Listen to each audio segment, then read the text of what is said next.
Hello and welcome to this episode of Let's Talk About Mental Health, where I talk about what therapy is like. What is therapy? I feel like there's so many myths about what therapy is. I think a lot of people think it's like you're lying on the couch, like Freudian style, and like they're asking about your childhood. And that is definitely not the case. We've definitely moved on from the times.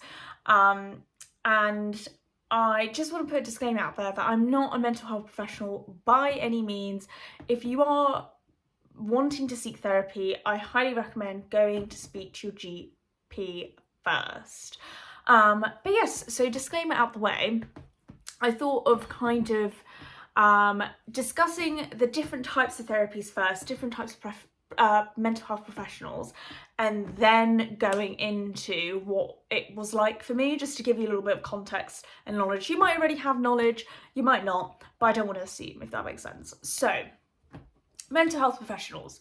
So psychiatrists are the type of are kind of trained as doctors first, and then they are trained as psychiatrists. It's a long road to go. I worked with a psychiatrist in my placement year and I asked them all sorts of questions. But yes, so they are medically trained and then trained within psychiatry later on down the line.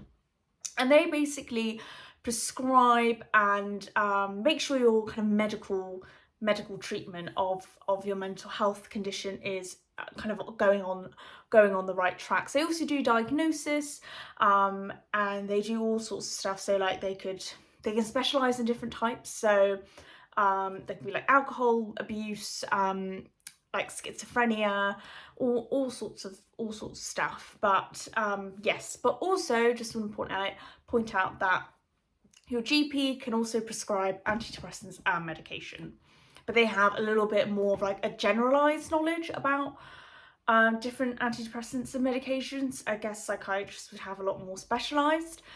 Clinical psychologists are kind of trained as well. They kind of undergo like they have to do a degree, don't have to do a master's, then they're there for like 4 years. You don't see clinical psychologists in like counselling wellbeing centres at university per se, but they are within kind of the NHS mental health services, and they're there for assessment, diagnosis, therapy, or longer term CBT therapy, and they can specialise in all sorts of different stuff.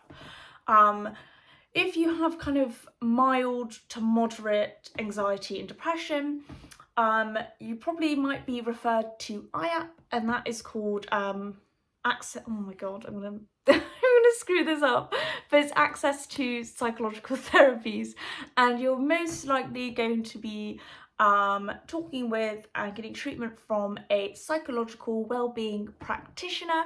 They're basically trained for like a year or so, and they're there to give you like, they mainly focus on ZB, I can't say it. Sorry, I've done so many video filming today. But CBT, and that is psychological behavioural therapy. That will mostly be sessions of about 6 sessions, which is also similar to kind of university services as well. And yeah, so those are kind of the different array of kind of mental health professionals. You also have mental health nurses, and social workers also can work with like mental health patients as well, but that's more for like pastoral care and less therapy and treatment side, if that makes sense. So yes, so the different types of therapies is very like, there's loads of different ones, and this video would be like 2 hours long if I tried to explain them all, but the main one that the NHS uses is psychological behavioural therapy that I mentioned earlier.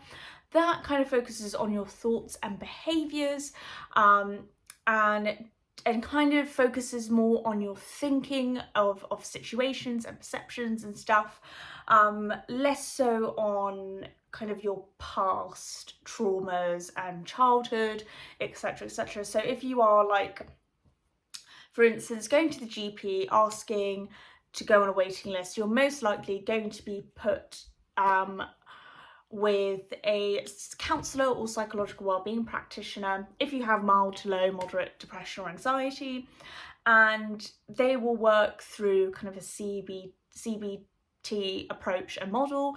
There has been a lot of evidence behind it working, also coinciding with kind of medication. It's seen to work very effectively. However, this is not a one size fits all, and it's not for everyone.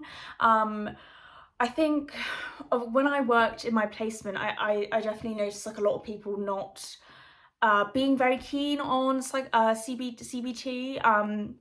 But sometimes, which is a bit annoying with the NHS, is sometimes you don't click with the person you're having treatment with, or it could just be other factors going on. So then, you know, if you don't click with your therapist or person per se, it is quite like you have to go on the waiting list again to find like someone else. You can't just, I don't think you can just be like switched over.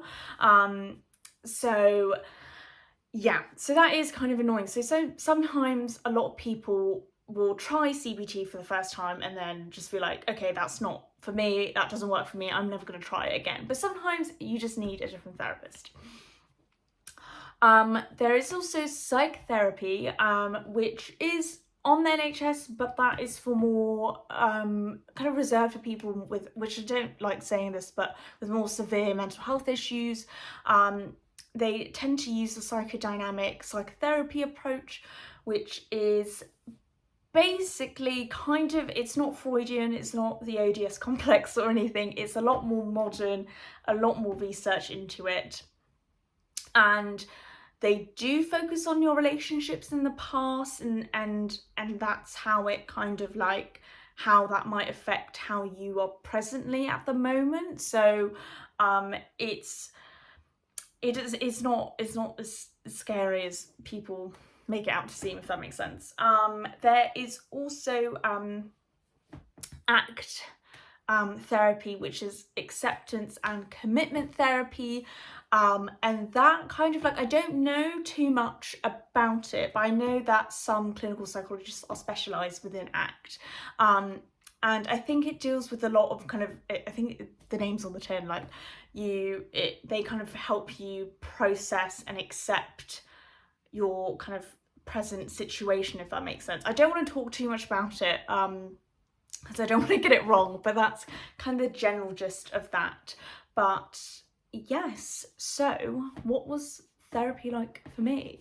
So I've done CBT therapy when I was a bit younger, and now I've kind of done psychotherapy, and it is a bit of trial and error. You kind of have to find what suits you. I definitely think at the time, I think CBT worked well for me in that moment when I was younger, but I definitely think like I needed to talk more about my past and like what happened. So I paid for psychotherapy privately, and I know that's like not like accessible for everyone, but at the time I think I was a student, and I had a part-time job, and I just felt like it was really necessary, important for me to kind of get the therapy, and it was a big chunk of my wages, but I was kind of willing to part with that money because I knew that it kind of worked for me. And one way of just, you know, if you want to go privately, is just searching through the internet. Make sure they are accredited, and make sure you have read what they specialise in. Some psychotherapists specialise in certain niches that might not fit with your kind of values, if that makes sense. So yeah, so that's kind of my tip and recommendation. I think the psychotherapy that I'm in at now, like I don't always talk about like my childhood traumas or anything like that. Like sometimes I feel very in control of what happens within the session, if that makes sense. Like I lead it. Like sometimes if something's happened at work that's really stressed me out, like that's what I mainly talk about within the session. But sometimes if I kind of want to speak about, you know, my relationships with like my certain people or my family, or if I do want to talk about my past and my childhood, that is pretty much up to me. Like I pretty much take the lead on that, and I kind of want to give that consensus to even therapies within the NHS. Like, they're not gonna ask you like really like invasive questions, if that makes sense. Like, you lead that session and you try to like, they like, at the end of the day, these therapists and counsellors and PWPs, they don't want to make you feel uncomfortable. They should give you the space where you bring it up in your own time, if that makes sense. So yeah, and I'm currently in therapy. I pay for a psychotherapist, and I do it online because I feel like that works for me. I love my therapist. I just like, honestly, I do it like every 2 weeks or every other week or something. Like, it very like kind of, no, twice in a month. There we go. I do it twice in a month, and that for me works really well. I feel like some of the myths around therapy is that you need to be like mentally really unwell, and that's really not the case. Like, you can do it as a preventative measure, and that's like what I've done, especially this year, is I've used it as a preventative measure for my mental health. So yeah, so I hope that's kind of like, I obviously only have 10 minutes, but I hope that's kind of like demystified some myths and legends around therapy. I hope you've got a little bit more clarity, a little bit more information on the types of mental health professionals and the types of therapy out there for you. But yes, thank you for watching all this way. Oh my God, I nearly forgotten what really is helping me at the moment, and with my mental health, the 3 things I always like to add at the end is taking a bath. I love taking a bath after work. It just kind of separates my work life to home life. That's what I've been really enjoying. I've been really enjoying yoga. I have the app Down Dog. So doing yoga for like 10-15 minutes a day has really like helped me in my mood. And the third thing is just like speaking to a friend for 10-15 minutes. I'm a little bit more on like the introverted side. I kind of like having my space and time, and I've become a little bit of a recluse. And my friend's like, Bandy, where have you been? But just having a session with, not having a session with them, but like having a talk with them has been really like nice. But yes, okay, I will see you the next episode. Bye.